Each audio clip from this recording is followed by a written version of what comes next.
ሚስጥርን የሚገልጥ በሰማይ ውስጥ አለ። ዙፋኑ በብዙ ክብር የተከለለ። ከሰው ልብ የጠፋን ሕልም ከነፍቺው የሚያቀብል አምላክ እግዚአብሔር ነው፣ እግዚአብሔር ነው። ዙፋኑ በሰማይ ርቆ ከፍ ቢልም በዓይኖቹ ከማየት ፍጹም አይታክትም።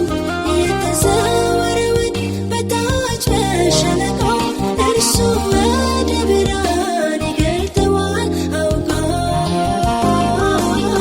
ይገልጠዋል አውቆ። ማነው ከፊቱ የሚሰወር? ማነው ከእርሱ የሚደበቅ? ማነው ወጥቶ የሚገባ? ማነው አምላኬ ሳያውቅ? ያያል ሁሉን ነገር ያያል፣ ያውቃል አስተውሎ ያውቃል። ዝም ቢል ቢታገስ ለፍርድ አይቸኩልም።